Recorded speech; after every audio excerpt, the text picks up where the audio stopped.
Welcome, everybody. It is a live episode of the Sub Vet. I'm Dave Bowman, fire control technician, ballistic missile, first class, submarine qualified. And I'm Eric Ryle, missile technician, second class, Poseidon qualified, and worked on both the Poseidon Tried 1 and Tried 2 missile systems.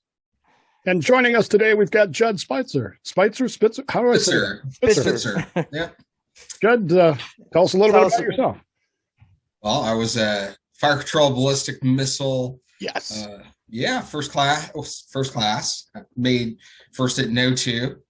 And so was on the Henry M. Jackson and retired. Made a missile tech.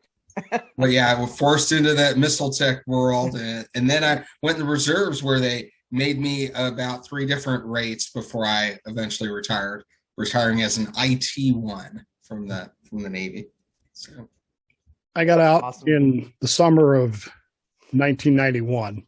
So I missed the mandatory forcing of whatever. So I am an FTV and always shall be an FTV. Nothing can. You guys in your FTV. Right? First to the beach. Yeah. Worked hard for that in A school, man. I worked my butt off to be number one in my class so I could be an FTV. That's the word. So we're trying something new here with the broadcast on the SubVet group. Hopefully it's coming through okay. If it's not, I'm going to try to monitor it when we're there, just so that when, if you got something to say, you can pop in and say it. I'm trying to get my phone to call it up now because I get too much on the if I try to run it on the computer, it'll double feed through and then we won't be able to. Oh, I'd like to add into that I am on my 4th day post knee surgery, and I'm here broadcasting today with you fine shipmates. I was getting there. I was getting to that. That was next. How's the knee? How are you doing? How are you feeling? The knee sucks, but I'm feeling okay. Do you want to do that PT? Do you want me to show you my pictures again? Sure, you can put them pictures online and show everybody whenever you want. I actually, when I had mine done 5-6 years ago, I had my doctor take pictures of it. And he took 2 pictures of it that with my knee completely laid wide open, which freaked me out to this day.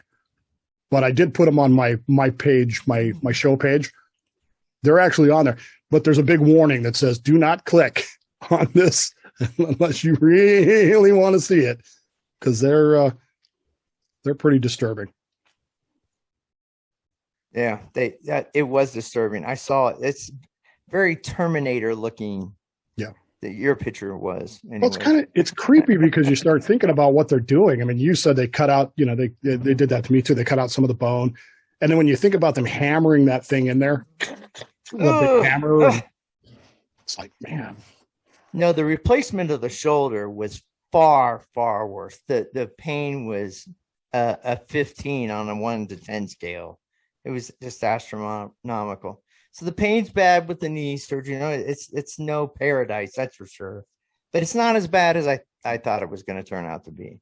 So I'm actually pretty happy with it. Thank you, UC Health, all the doctors there. Dr. Dayton was the lead surgeon there.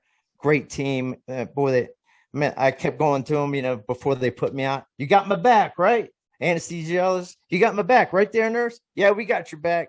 So, there's like 10 people. I had 4 doctors total.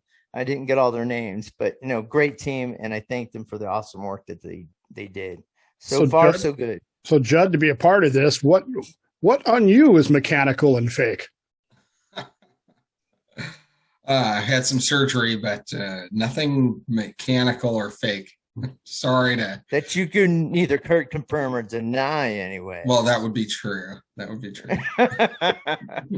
I've got my hand is held together by screws and metal strips, and my knee is fake. And every time I go through one of those metal detectors at the courthouse or the airport or something, I gotta sit and they make you strip down now. It's like, we know we know you got a fake knee and a fake hand, but we don't care. We still have to visually see that there's nothing on you. Just policy and procedure. Huh? It's stupid. Or common sense.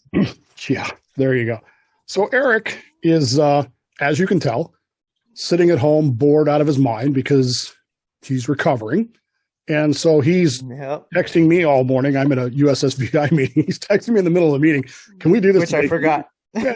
Okay. So I did too. My brain fog. I'd actually forgot about it too. Until somebody called me and said, hey, are you going? Well, I guess I have to because I'm the base commander. But anyway, he's texting me all this stuff. And basically what you need to understand about what we're doing here is Eric wants to argue with people. And so he's got some stories that have him spun up. He's going to introduce these stories, and then we are going to argue with him about these stories. And with that, Eric, the subvet. All right. First off, starting off. So I first found this story on other outlets, but this one is on the drive. So it's about two respected submarine officers on one of their Trident class submarines. So apparently they were they were stationed on the same boat, or maybe one was on the Victorious and another one was on another one. I think the Ambush. So, but anyways, they're in a little bit of a love story thing going on, but they were emailing each other on Yahoo, which is okay.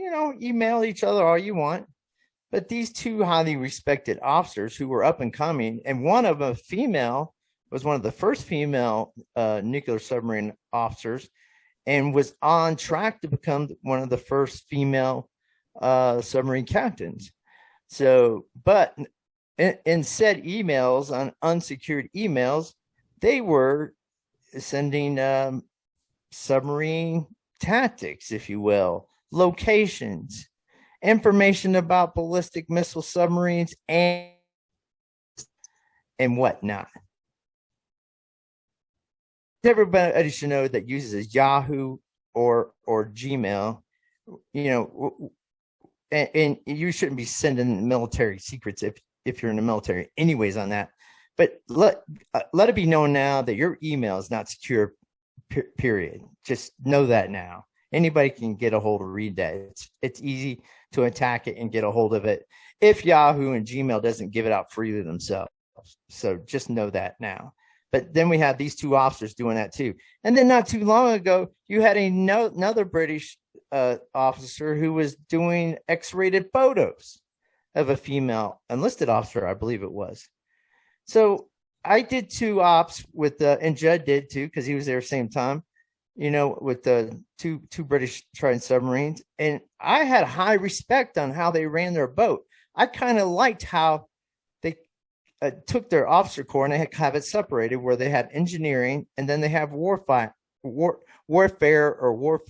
fighting submarine corps, that leads the ship and captains the ship, their weapons control. So I found it highly professional. I really enjoyed watching them work. But then we have this mess.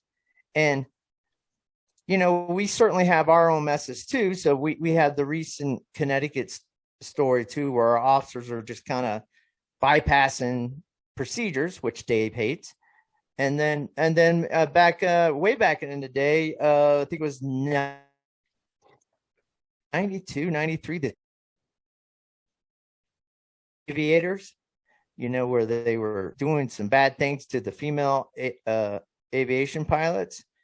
And, who got punished for that? Not the officer corps. Well, the enlisted guys got punished. We're the ones that got the extended GMT and training. So I think the officer corps need to be cleaned up. I mean, like now. And then wait. Yeah, go ahead. Go ahead. So you're trying to tell me that because of tail hook, no officers got in trouble because of tail hook? Is that what you're? Yes, we had to go through. No, I think they did. But right.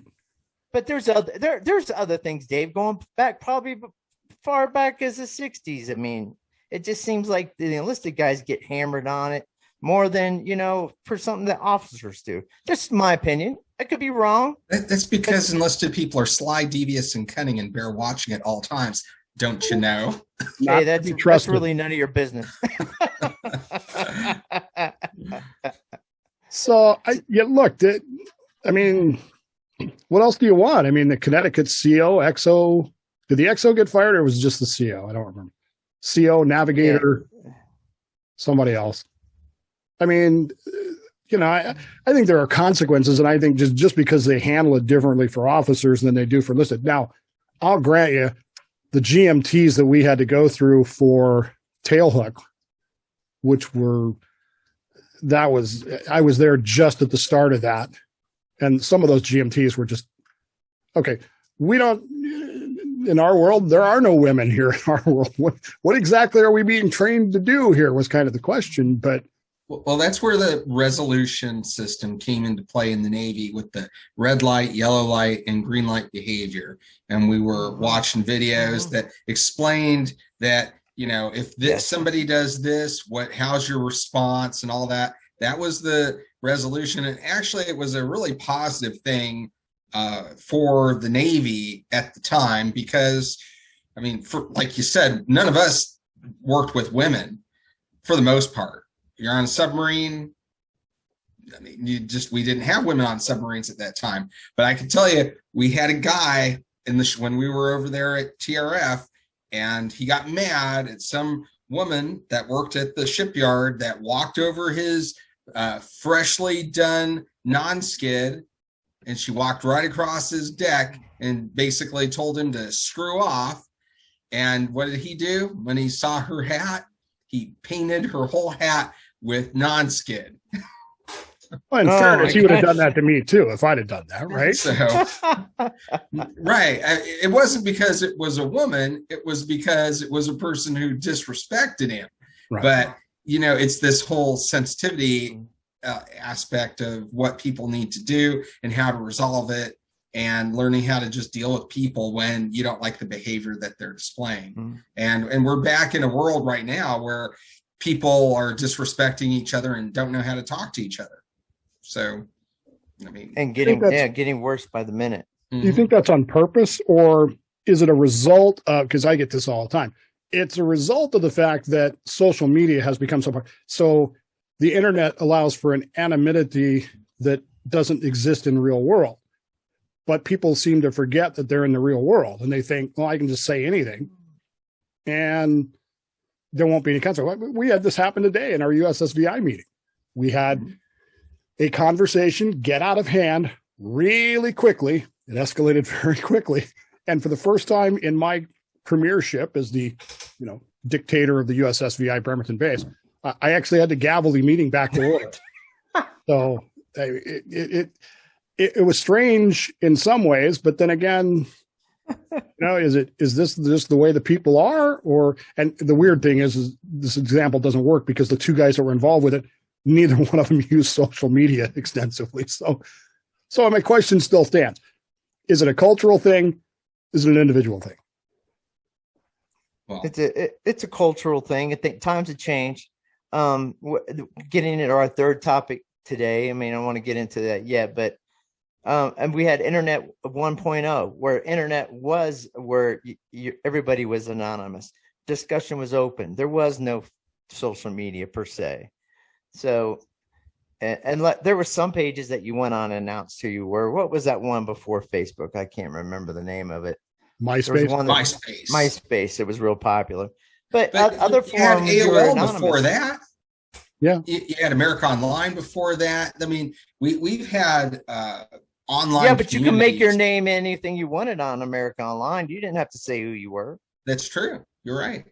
It was all anonymous, and information was widely dispersed. I feel like I could have got more information all the way up till about 2010, even till now. Now everything's on lockdown unless you go out on the dark web, and you go out on the dark web, well, you take chances and getting your computer trashed and everything. So I stay out of that torrent stuff. But I'm not sure what information you're talking about. Yeah, I'm a little concerned here. Anything you can think of is out there. But like if you want more information on what you think, you're like, to substantiate your conspiracy theory or rabbit hole you might be following, you can't find that on current web now. You might be able to find it more out on that on unsecured web. So we're in what I call, and other people call it too in the technology world, Web 2.0 is where we're at now. Is what I'm saying. It's a different internet. than the first internet. It's for cell phones too. Okay. Oh, but you knew that was coming. But getting back on topic, what do you guys think about them sending nuclear weapon secrets, their nuclear submarine secrets, their locations, where they're at on Yahoo? Nobody should do that. Nobody should. It doesn't matter what country you live in. You should always secure the secrets of your government's data. That's an important element of your national security. I mean, just doing that is stupid. Why would anybody do that? Yeah, so I'm supposed to be the guy arguing in favor of this. Is that the way this is working out? Yeah, you're supposed to be the guy getting. You're supposed to be the guy getting. No, you're the guy that's supposed to get mad. You're the mad guy. Yeah, but so I'm supposed to yell that I agree that these people are procedure. Okay, here's my question is, I keep reading in this story that these people were highly respected officers. She was going to be the first female commanding officer. This can't possibly be. People don't change personalities on a dime. This can't possibly be something new. This had to be something inherent in their character for the entire time they've been trained and moving up this chain of command. Somebody had to notice that these two clods were, imbeciles, moronic, stupid, traitorous, pigs, whatever. Somebody had to notice that at some point and say something. And yet it still goes to because they're too stupid to read the newspapers and know how General McChrystal got caught emailing his lady, using Gmail. So would we not do that over there? So really, how did they make it this far if they're that stupid? Is it the Peter principle? They kept getting promoted because they're stupid and we want to get them out of here? Well, I mean, what is the Paul Harvey on this, though? What's the rest of the story? Right. Because I feel like there's something missing in this that says that, hey, every government provides their people with email. If you're in the Navy, you're going to have Navy email. So why would you be using non-Navy email to talk about Navy stuff? But is there Navy secured email like the Stu 3 back when I was in the Navy with you, Judd? Well, they've got, I'm not going to get into any capabilities of. But if they're secured email, they should be using secured email. Right. If there is. Every military has a secure communication system for their people. Here's what it is, Judd. Yeah. Okay. They have a system called MODNet, MODNet, which is Ministry of Defense Net. It's communication, it's a secure communication system. On the day in July of 2020, both submarines were at the Naval Base Clyde. The SSBN was preparing to go on patrol. On the day the SSBN was due to depart, she used her secure MODNet communications to send more than one email to the other guy, Lieutenant Commander Stone. On receiving the emails, he, quote, made no attempt to report the breach, knowing that it was his duty as she was his subordinate, because he knew that it would blow the whistle on their relationship, unquote. So... Wait, so she sent an email using her mod email account? Mod email account. Where she sent it to a Yahoo account. It could be, or she sent it this. Here's the problem with all this, right? He doesn't report it, whatever information she contained, which is his crime. He didn't report a security breach, because if he did, he would have to fess up to the fact that they were, boinking on the side. Another officer discovered the emails before the Victoria sailed, but this is the part I don't get. It was decided that she would be allowed to remain on board for the 5-month patrol. So even though they knew that she was giving out information, even though the other guy, they left her on the ship. So where did she send that email? Who did she send it to? She apparently sent it to him at a Yahoo account using a private email account, but she sent it from her MOD account. Okay, so we don't know what the contents of that email was. We know that it was confidential information that could have been useful to the enemy, and that the breach threatened the integrity of the cornerstone of the nuclear deterrent. Mm-hmm.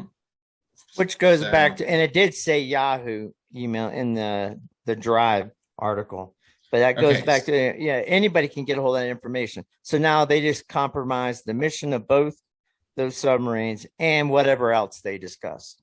Nuclear weapons secrets, you name it. And they sent her to sea. They said, oh, come on. Knowing that they were going to put her on court-martial.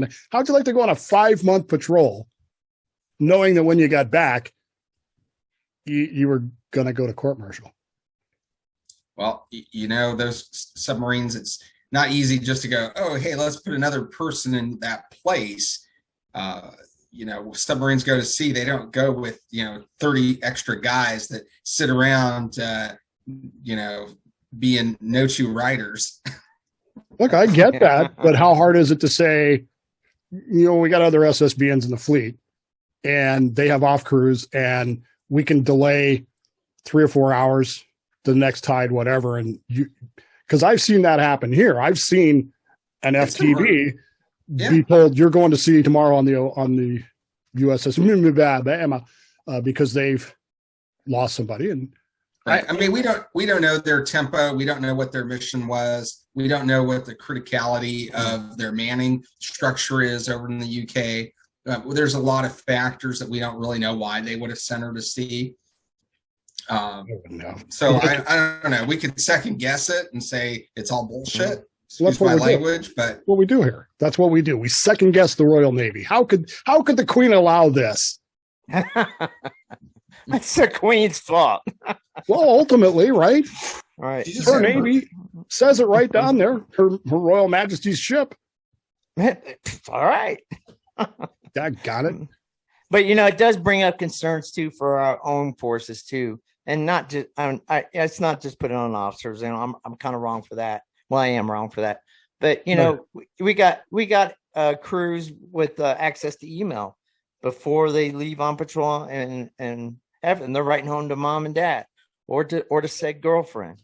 So it's very dangerous to be saying anything as far as mission. Your mission parameters, what you're doing or conducting or discussing weapons capability or any type of submarine capability, period. Yeah. So we got to be careful on our side as well, because it kind of goes into the third topic we're going to be going in today, and we'll bring that up here shortly. So anything else? Are we done with this topic about these idiotic British officers who the Queen allowed to go to sea? Anyway, and by the way, they gave her a 5-month prison sentence and then suspended it. Said, well, you did 5 months on patrol. I guess that's the same thing. So, are they going to be booted out of the Navy though? I think they're done. So how you couldn't let them stay in the Navy? Yeah, they got to go. See ya. It's a shame because she was going to be a submarine captain. Well, now wait a minute. She was on track. Because this is kind of interesting. It says that they got the suspended prison sentences. His was 4, hers was 5 months. They got a fine, and they have to, quote, conduct a period of unpaid work, unquote. Well, we know that their Navy operates a lot different than ours does. Their enlisted folks basically, after I think their first enlistment, have to make a determination on whether they're going to make a career out of the Navy or not, and then they have to sign up for their full 20 years at once. Right, but these are the same people that used to sail up to our ships and grab people and say, "Hey, you're in our Navy now." That's why we had to kick their ass in 1812. Right. I'm not making that up. Did you know? It's true. That you could be a chief and then you could be a first class, go from an E7 to an E6 in their Navy, and it's no big deal. That just happens if you're not performing for non-performance. So at least it used to be that way. It's not like you make rank and they could never bust you down for just not performing. Nope, didn't know that. Yeah, because they were talking about that it's like their senior enlisted it's kind of a professional corps of folks, and if you're not maintaining your technical competencies, you could be back in the more junior ranks. I don't really have a problem with that. In point of fact, I think I would think that I have maybe argued for that very thing in our own Navy many times, right. But then again, we we use promotion differently in some cases. In most cases, promotion is merited. But in a few cases, let's face it, it's let's get this guy out of here. Yeah. Right. Not naming any names, but I could. All right. The next topic is going to be AUKUS. So this is the said program to where the French were building the Scorpion submarine to replace the Australian, what's the name of the boat? Help me out, Dave. The current submarines they have. I don't know. Anyways, replacing their current Collins class. So be replacing their Collins class. And that was on track. All the contractors signed. They might have even been building one, as far as I know. And then because of the China and Russia threat, we swung in along with the British, and Biden announced this with the prime minister. What's his name? I can't remember his name over there right now. But announced the AUKUS program, where they were going to combine forces to create nuclear submarines for the Australians, which killed the French submarine deal. And of course, the French were very mad about this.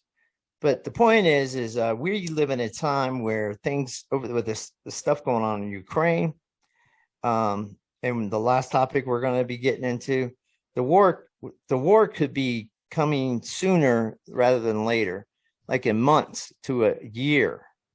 And here we are, we're saying, well, let's build nuclear submarines to replace their fleet, which could take 5 years before we even get one in the water, when they need something now.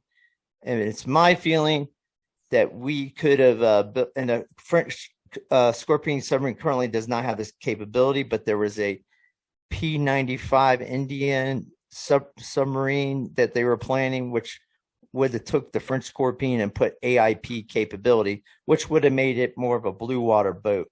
And it's my feeling we probably should have gone with that in the interim, with nuclear submarines on the horizon, just to get the Australians some boats in the water with some advanced capabilities sooner rather than later. Disagree or agree? Disagree. All right. And I disagree because, first off, the Collins class was a diesel boat, I believe. So they don't have any nuclear capability over there at all. And standing up, whether you go with France or whoever, to set up a nuclear capability is a whole program structure on its own. So there's a lot that needs to go into that. I think that there was already relationships with the United States, with the UK, dealing with military contractors and items. So I think that was probably a more natural thing for the Australians to do. That's just my opinion, based on that we already have these kind of agreements in place. So this will be another agreement to do that. Is it financial only, or is it immediacy of capability? I mean, how hard would it be to take a current submarine and just sell it to the Australians if you had to? Well, and that's kind of the question I find myself asking. The Collins class submarines are riddled with a history of graft and problems and technical issues and misdesigns and all that. So really, number one, I get the purpose of the submarine. I understand interdiction and those sorts of things. I understand the importance of it. But is Australia really prepared to do that? But number two, if they really needed an atomic powered submarine, why don't we just give them some? I mean, for crying out loud, we got a bunch of them sitting down here at Puget Sound Naval Shipyard right now that aren't doing anything. Why? Noted. Why reinvent the wheel? Why not just say, and you don't even have to sell it to them. You do the Lend-Lease thing like we've done with Ukraine now. We've activated Lend-Lease. We did with Russia and England during the Second World War. And just say, well, it's yours until you don't need it anymore, and then give it back to us. And at that point, we'll take care of your recycling problem. But I don't know. You've got a training issue. How many nukes do they have in the Australian Navy? or how many Americans are going to willing to go, hey, I'll take that job. I'll go be an engineer on your Australian Los Angeles class submarine. Any takers? I mean, if they had a ballistic missile, I'd do it for them. But yeah, like civilians, contractors. Sure. The former nukes. Well, they wouldn't go to sea. They would just be there for training and for. Right, but how long are they going to train them? They'll come here to the United States and run them through a U.S. pipeline. The schools already exist. How long does that take? 2 years? As long as it takes. I mean, to be honest with you, that's part of the deal. I mean, it wouldn't even matter what submarine, whether it's French or whatever. You can't just overnight go, bink. If you want those capabilities, these are long lead items. And training is a long lead item. Right. And Judd, what's your opinion on how fast we could get one of these newer boats, like the Virginia class or the British's newest class in the water for them? Could it be sped up? Well, really, I think like everything, they move at the speed that they need to move. If somebody lights a fire and throws enough money at something, things can happen very quickly. But if there's no impetus to make things move, they will move rather slowly for attention to detail purposes and normal bureaucracy that slows everything down. That's what I think, because you're probably looking at 5 to 7 years. Look how long it's taken and you can just look at news articles to see when they said the Virginia class is coming out, and then how long did it take for them to put the first one in the water. Building a submarine or building a rocket ship or something of this nature is truly some of our most sophisticated engineering feats on the planet. And we do an amazing, probably the best job of any country in the world at doing it. And to rush it wrong is a danger to us and to everybody else. And honestly, they're protected, through our allyship anyways with our submarine force. They need us. They say, have that agreement. It's kind of like NATO, but down there, hey, come on down. If they attack us. What do you? No, what I'm saying is, what do you think about Dave's idea? And I kind of agree with it. Giving them some of our DCOM Los Angeles class submarines, or the ones that are getting ready to DCOM, and then do some cross training and lend-lease. Sure. Get them something in the water now. Well, they could do that, and there's also we've done where our military rides goes with them to sea. There's these shared things where they come and ride submarines with us. Foreign navies have come and ridden U.S. Vessels in the past, so they can get trained and learn systems that they've been sold. That's a matter of normal record policy that we do. To be clear, I'm not in favor of that. I agree with that. They're really serious about getting these guys nuclear. Right, but I think there's there's bigger issues in play here. I don't think handing an LA class fast attack boat to Australia is the solution to the problem, but at the same time, it would be quicker than what we're doing, which was sending Kamala Harris to Paris to apologize to the French because we jumped on their contract. So did that work, by the way? Are they happy with her apology? No, they weren't happy with that apology, but it looks like they've smoothed stuff out over time, according to some of the latest articles. It's Ukraine. It's because of Ukraine. Yeah, Ukraine and stuff. So everybody's got to be united on that. So I don't know. No, if they're serious about that, like kind of Judd said, maybe we need to start getting some Australian submariners and have them going on patrols on British and American nuclear submarines. Have them start getting experience now. They just fix their Collinses. Well, the Collinses have been fixed, but those things are old, and they're not deep water capable anyway.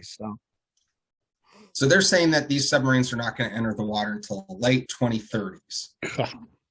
That's when they're scheduled. The war would be over with by then. Mhm. And strategic terms, that's like, real soon in strategic terms. Right. So, But hold on. So the other part of it is, even though we're going to help, I don't know necessarily that we're going to design or we're not going to just turn over our technology. That doesn't necessarily mean that. Partnership may mean other aspects of design other than the actual nuclear design. We don't know. We don't know what that relationship is. Can you see these guys in the design room? Right, the Australian guys down there designing the circuitry for his nuclear reactor, and our guy standing behind him going, "Hey, you don't want to do it that way. I can't tell you how to do it. You don't want to do it that way. That's not the right way." It's going to be a Far Side cartoon. Yeah. So do you think we have the capability of covering that theater war between us and the Brits, as far as outbreak of war here in the Pacific over Taiwan and any other things coming down the pipe? You know what? USS Michigan's out there. We got it covered. I mean, I've been out a long time, so I don't know. I mean, I've been told by some people that have been in or out recently that say basically just how you said it. We got it covered, brother. So, Michigan, babe. We got it covered. That's all you need is USS Michigan, right? I think I think we're just in general pretty well covered. I mean, it'd always be nice to have more. It's always nice to have more, but I do think that we have good stuff out there that's doing the day-to-day mission, and and there's all these different types of deterrence, right? You got your strategic deterrence, and then you've got your tactical folks out there that are all over the place. We don't know where they're at, but they're protecting the entire ocean. So it wasn't that many years ago that, in fact, I think I was still on the air in Modesto when Kim Jong, whoever, was rattling his saber, and the Navy had all four of the SSGNs surface simultaneously. mm-hmm. Yeah, kind of, that'll get your attention. And then the next time he was doing it, Michigan pulls into Busan and just ties up for a visit. It's like, come on, man. What's the line from Tombstone? I watched it do it. Draw. Go on. You want to skin that flint or whatever it was he said, man. I think it was like, well, you want to skin that smoker or something like that. Skin that smoker or something. I don't remember what he said, but it was pretty funny. And yeah, it's just kind of the same thing. Deterrence, you're right. It works like that. And part of my frustration with things today is we don't seem to be willing to do that. We don't seem to be willing to make those gestures that are very effective. Mm-hmm. Biden a few weeks ago said something in a press conference that I don't know that he meant to say it, but it was the perfect thing to say. He was talking about nuclear deterrence and the fact that, we're not taking nuclear deterrence. We're not taking first strike capability off the table. They were talking about Russia threatening to use nuclear weapons in Ukraine. And they asked him about the United States policy. Have you changed U.S. policy about first strike? And he's like, no, we're not taking that off the table. Now, I don't know that Joe Biden meant to say that. I'm not sure how his supporters feel about that. But believe me, Vladimir Putin heard that loud and clear. And he just came out and made a statement yesterday when everybody thought he was in a coma and dying, by the way. Yeah, I mean, he made a big speech and everything, but he said that Russia still remains with no first strike capability, but a reactive deterrent capability only. That's what he said. Who said that? Who said that? Putin? President Putin. I'm just saying what the man said yesterday. Doesn't mean what he might have said before. Right. No, that's a very interesting thing. I don't know if I can take us on a slight tangent about some of the stuff in the news lately. Have you heard about this thing called deep fakes? Yes. Oh, yeah. And Putin apparently is the victim. Is he a victim of deep fake with reporting stuff that he says, that they're making videos and making these look like he's saying things that he never said? Could be. I understand it. Isn't it? It's like the Ukrainians are doing this. The Ukrainians. Yeah, everybody's doing it fake, including us. We're doing it too. So I mean, it makes you wonder as we move forward and we try to report things on the news. Like I hear you say that that Putin said that, and I'm sitting here in a little bit of disbelief, going, "Really? Did he really say that?" Well, according to Yahoo News, he did. Well, yeah. I mean, and that's But you're right, and I tell people this all the time. That was actually a plot line from a Tom Clancy novel where I don't remember the name of it. Debt of Honor, I guess, where we go to war with Japan, but it's not declared. And there's a scene in that book where they want to trick the Japanese into believing that both of our carriers have been disabled, and so they use green screen technology to do a broadcast from Pearl Harbor showing the Enterprise or the Nimitz or Stenitz or whoever being wrecked, and they broadcast this openly. And of course, that's not the case. The carrier's already 1,000 miles west of there. So, yeah, I mean, how do you know what to believe? And that's nothing new. I mean, we did the same thing in World War II with that body we dropped off with the fake invasion plans that the Germans found and went, oh, look, they're going to land there. So it's nothing new. That was the British that did that. Yeah. Of course it was. And I'm sure the Queen was involved. She probably had to get killed. The Queen approved that too. Or she probably wasn't the Queen then. Right. It was a different Queen.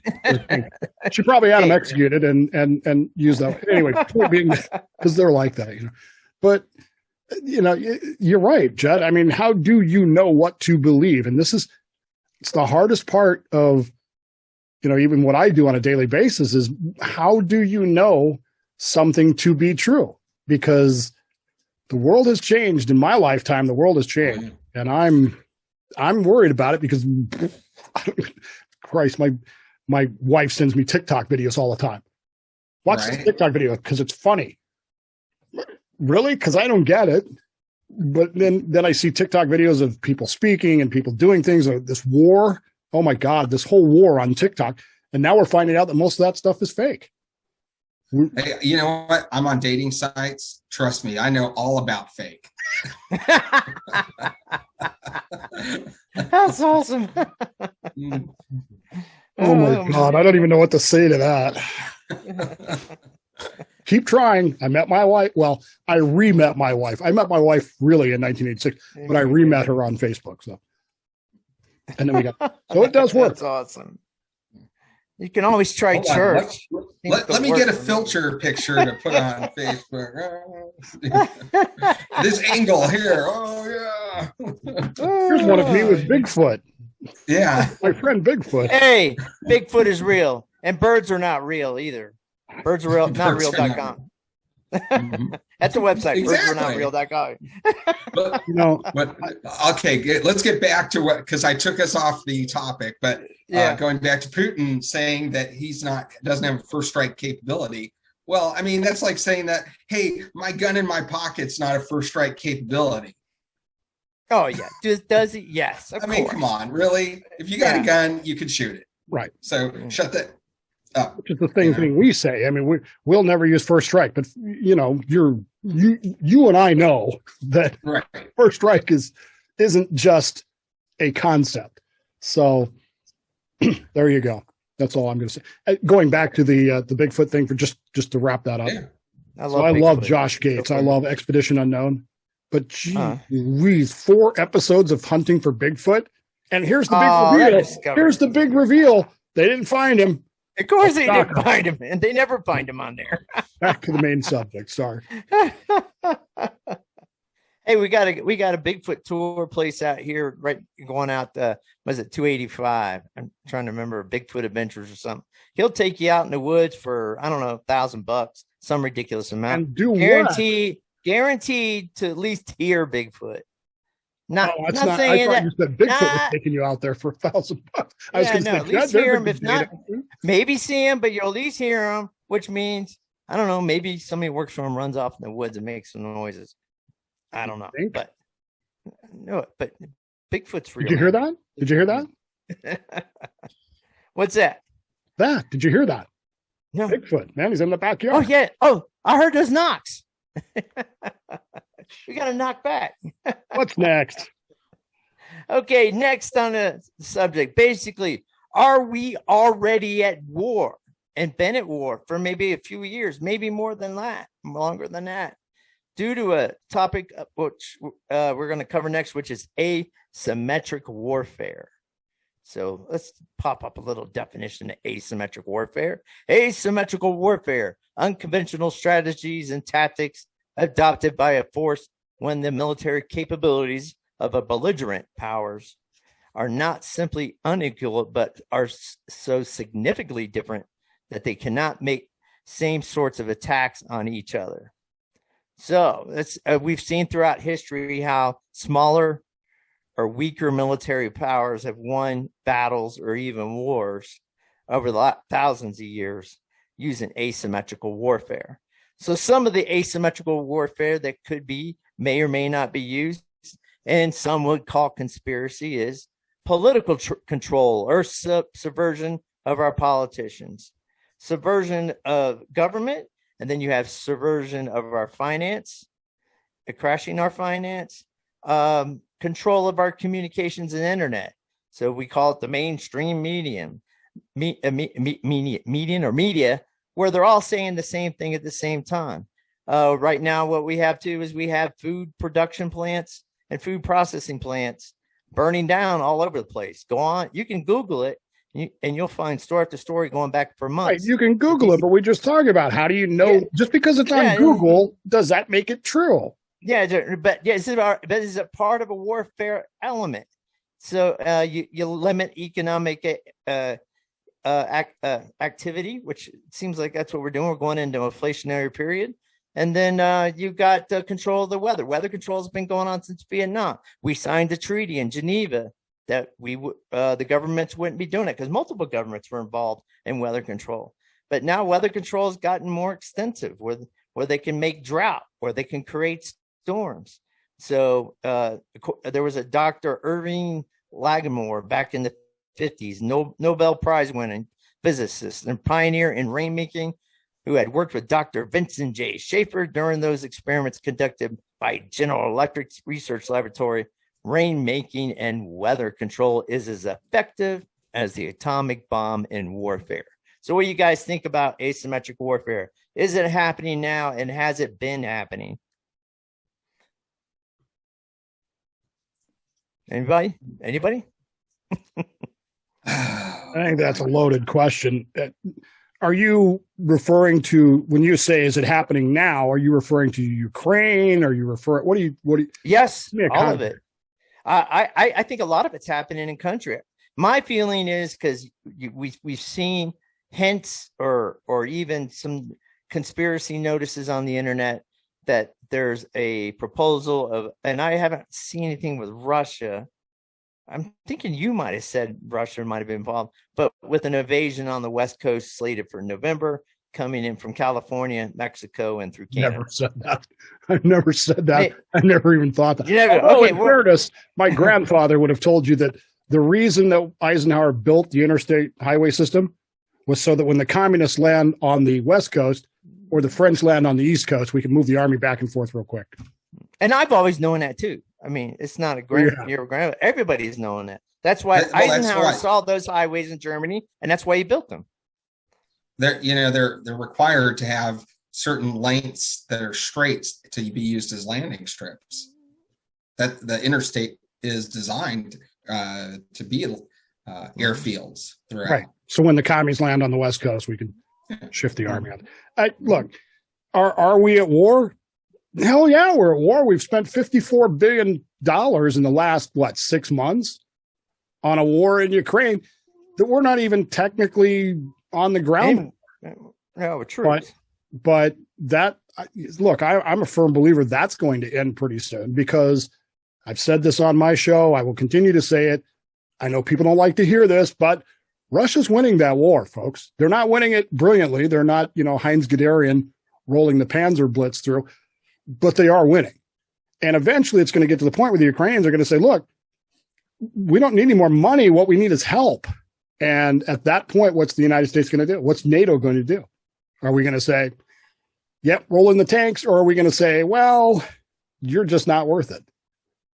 So I don't understand why we don't send Tom Cruise or somebody to, or they don't send the Impossible Mission Force, the IMF, in to Russia, and do the deals that need to be done. I don't understand why nothing is moving in that direction, because it seems to me that if Ukraine wants to get them to stop, they got to take the fight to them. Isn't that what we always say here? They brought the fight here. We're going to take the fight to them. And I don't get it. You know what the problem with that the problem with that is the same problem you have with germ warfare or, biological, chemical warfare. Yeah. You do it to them, the gloves are off. They can do it to you. And the gloves are already off. They're already destroying that country. They're decimating the Ukraine. What do they have to lose? They don't have anything. That's what I've said from day one. The Russians have nothing to lose here other than, look, the Russians aren't any less competent than they were in 1945. You just roll enough troops in, you're going to win. And that's what they're doing. But you can't tell the difference between a Ukrainian and a Russian. So when they go... I used to have a Ukrainian bookkeeper that worked for me. And believe me, what I mean is that they could put on some Russian uniforms, grab some Russian tanks, and roll right down into Red Square. That I'd buy. Yeah, that I would agree to. But I have a Russian sister-in-law and a former Ukrainian bookkeeper, and they speak Russian. Yeah, a lot of Ukrainians speak Russian. Yeah. So I feel like I don't know why they're trying to kill each other. Well, actually, it's the Russians trying to kill the Ukrainians. The Ukrainians just want to be left alone. But this is nothing new. Russia has done this to Ukraine before, the Holodomor back in the 1920s. There's an old Russian proverb that says very simply, the heart of the Russian Empire is the Ukraine. They believe that they do not have an empire unless they have Ukraine. Whatever the reasons for it, and I'm not Russian, so I don't know, but that's what they believe. That's what they're operating from. They don't look at Ukraine as something that we need to they believe it's already theirs and they're being interfered with. So we don't comprehend that. And people who are anti-war since I was a kid in the 1960s, now all of a sudden are beating the drums to go to war. And I'm confused by that. Nuclear war on top of that. Nuclear war on top of it, yeah. Nuclear combat toe-to-toe with the Ruskies. They want to go nuke war right now. So what's that going to bring us? And what's the reason behind that? Because we know, as nuclear warfare specialists, all three of us, we know where that leads. Nowhere. That's a no-win. That's a no-win. But, air, like they've asked for, just air coverage. Can you guys just provide us with some air coverage? And nobody will provide air coverage. Right, because once you do that, that's an act of war. You put up air coverage saying, don't come in here, no fly zone over Ukraine. Do you think the Russians have to abide by that? Of course not. They're going to shoot down or shoot at our planes and say, you're interfering, you're in a combat zone. It's just like the Lusitania. You're going to sail a ship full of arms. Start flying. Once again, Tom Cruise. Tom Cruise. Tom Cruise and Harrison Ford, man. Alec Baldwin. That's it. That's all we need.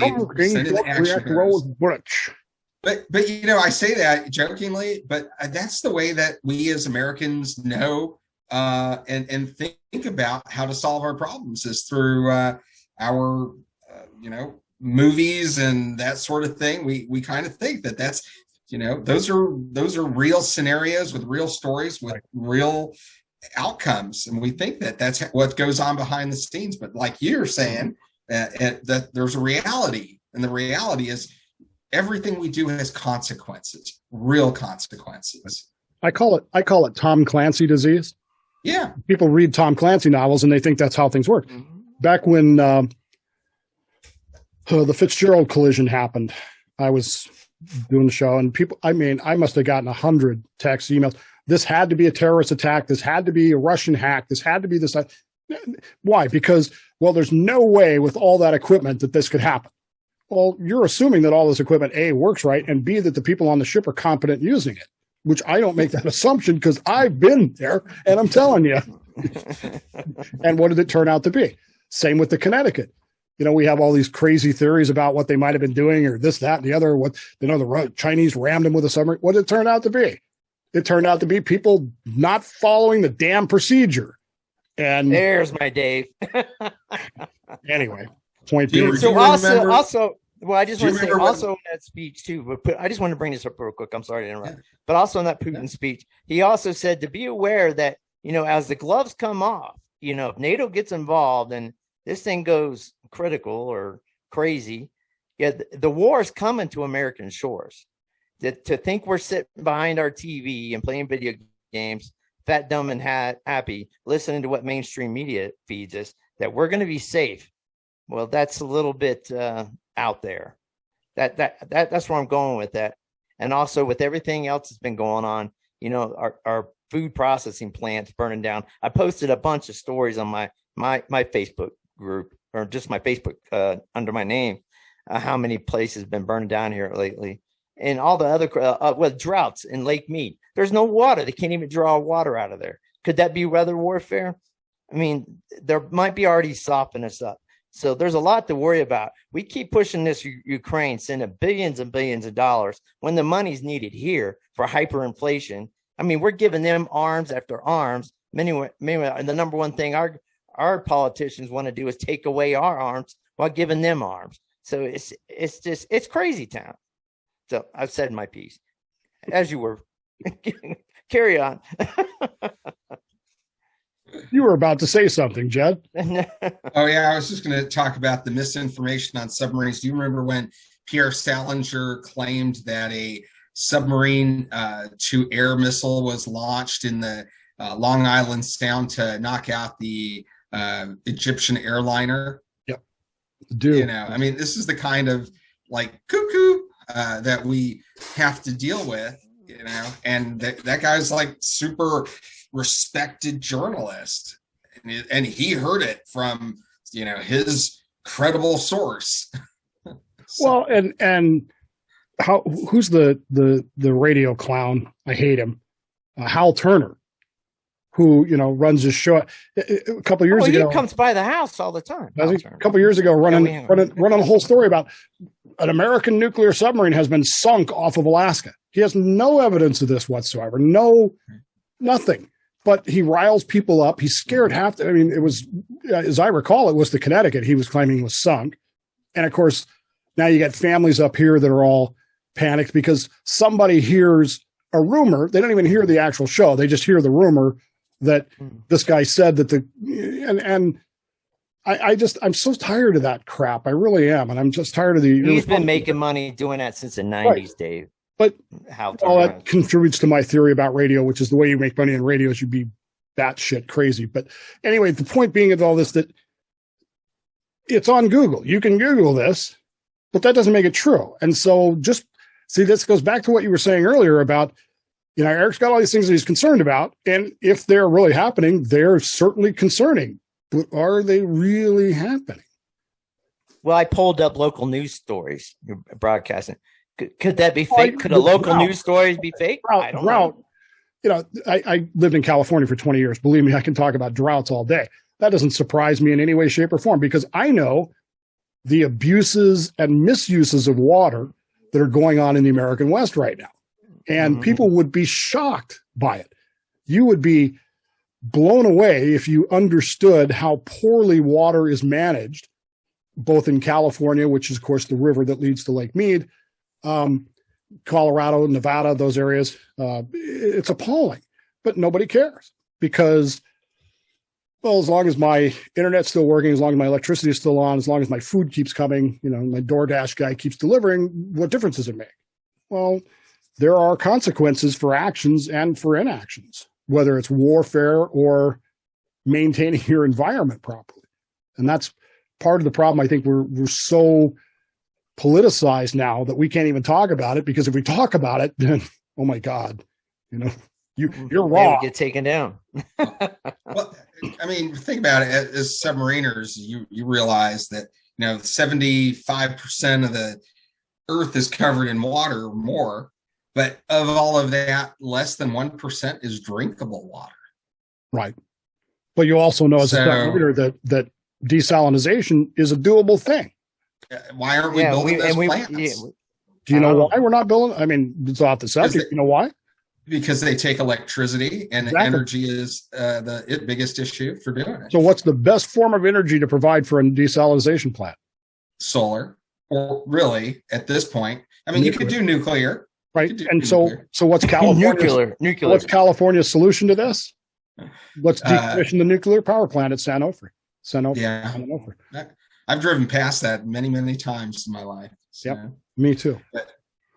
But I mean, they've got solar and wind farms out there in the high desert where they should be doing desalination. I mean, they've got power lines they could run all the way out to wherever they need to put the plant, and they need to make drinking water. They got plenty of it right there to convert. You got too many turtles and too many butt shrimp and too many fairy smelt, and I mean, it's like nobody considers those considerations in all of this. And I'm not, I'm not necessarily on the other side saying we should just use and abuse things, because I don't think we should either. Clearly, we are overdrawing our water supplies and not allowing them to recharge properly. And look, in California, and I'm going to say this as a Central Californian for 20 years, how many almonds do you really need to be eating? Almonds are what's making farmers money. I'm not going to deny that. It's the milk. I need the milk. Right, the almond milk from the I need my milk. Yes. Almond milk's good. I like that stuff. I love almonds. But at some point, you got to realize that almonds, they're not almonds, almonds. You know why they're almonds? Because you shake the L out of them. At some point, you got to realize nobody lives or dies based on how many almonds there are. Right. But I know they got to flood the fields. Is that right? Yeah. Mm-hmm. And it takes a hell of a lot more water to grow almonds than it does to grow stuff we actually, eat. Right. And I agree with there's logical solutions to a lot of our problems, but for whatever reason, political or whatnot, they don't get done. They get stopped. Let's find why out. We make these transitions, like the EV vehicle. Great. Electric vehicles are long overdue, but you can't just stop it overnight and make it happen. The battery advancements are not there. The current batteries we got right now, it takes a lot to build them. And they're when you put them in the landfill, they certainly are not environmental friendly the way they are. Takes a lot. Will it get better? Yeah. It takes a long time to charge. Or how are we charging them? Well, now we don't have any natural gas or oil production to power our power plants to even charge them. Yeah, so plenty of coal, man. But there's plenty of coal. Got plenty of coal. There's solutions to make smooth transitions into the future, and I think the future will be solar and probably some technologies that we don't even know of, or solar will just get better.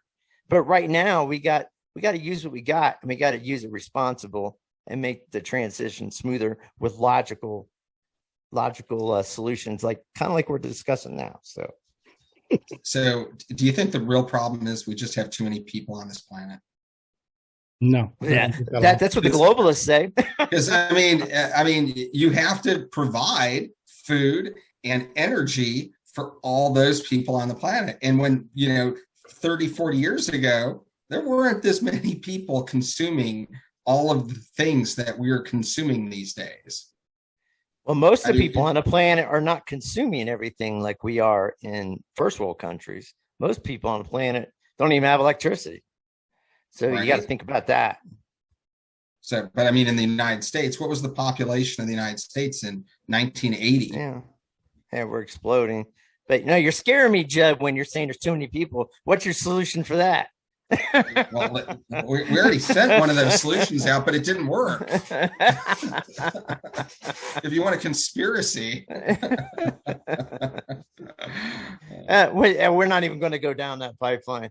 So I think that about wraps it up, Dave. You got any other submarine items out there? Anything good at that meeting you discussed today that we might want to know about? USSVI, in case you're wondering, has a brand new website that's the same as the old site. In fact, it's actually titled The New Old Website. Don't ask me. I don't have anything to do with it. Just go to our base website, gertrudecheck.org. Click on the USSVI links.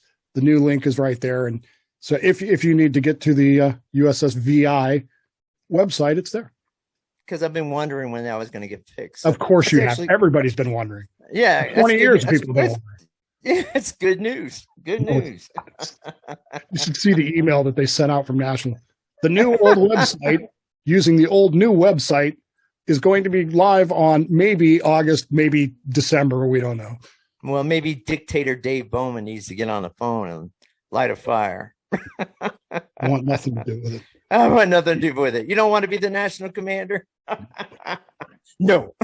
Not eligible to be the national commander. Anything, Judd? You got any things in the submarine world you'd like to discuss? Any happenings that you've seen out there in the news or whatnot? Nothing today that I'm ready to talk about, but yeah. All right. Just invite me back, and Mel, you're definitely going to get invited back. We'll throw down some more. So I'd like to thank our guest, Judd Spitzer, for throwing down on these topics today. So this was our first live transmission, if you will. I'll let Dave explain that. So Dave, take it away and take us out. It was our first live broadcast on Facebook. So near as I can tell, Eric, we had precisely 0 people watch live. So near as I can tell. Now, that may not be accurate, but we're real popular. Well, you know what, we're dealing with people. We're dealing with people who are looking at this going, this technology stuff, this is from Satan. They may not be willing to, click on it. See, because I tell people, I tell people all the time, don't click on links, don't click on links. Nothing good ever comes of that. So you put a bunch of links out there, and internet maybe we shouldn't click on that. So, but no, I don't have anything else. We'll try it. Maybe we'll do this more in the future. Judd, it's great to have you here. Thank you very much. And thanks for inviting me. We hereby invite you back officially. Meantime, let's try this together. We ready? We are 1, 2, 3. The Sub Vet.